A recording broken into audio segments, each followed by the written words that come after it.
Atzo hartu nituen Leitzeko frontoiko giltzek eta udaletxeak kirolari profesionalari ematen dio aukera entrenatzeko eta pozik.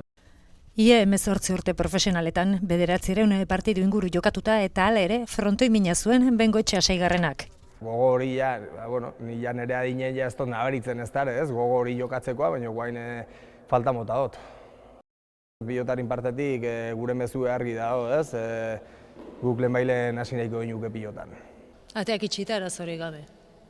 Nik uste bai, azkenen jende askok ikusten du esku pilota, etxetiken, eta nik ez dut arazorik ikusten. Beste kirol batzuk iragarri dute noiz hasi nahiko luketen, pilotako beste modalitate batzuk ere ari dira itzulera prestatzen eta eskuak ezin du atzean geratu Leitzakoaren ustez. Nik uste enpresak beraiek badakiela aurre hain beharra duela, esku pilota osasuntsu da olako eta zaindu egin behar delako.